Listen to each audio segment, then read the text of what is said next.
sometimes vulnerable to hyenas and lions, but not a fully grown adult like this.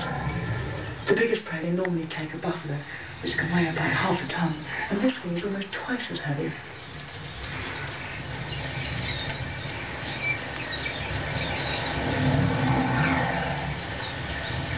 It's like an armoured tank charging through those lions.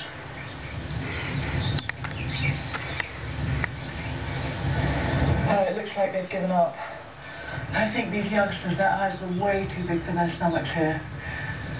They've realised now they just couldn't take on an adult rhino like that.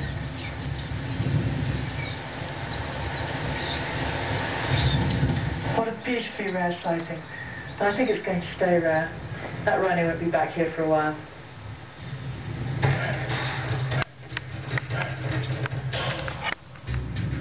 With honey the cheetah and her cubs well fed and snoozing, we move west into the river, where gazelles are starting to come down towards the crossing points.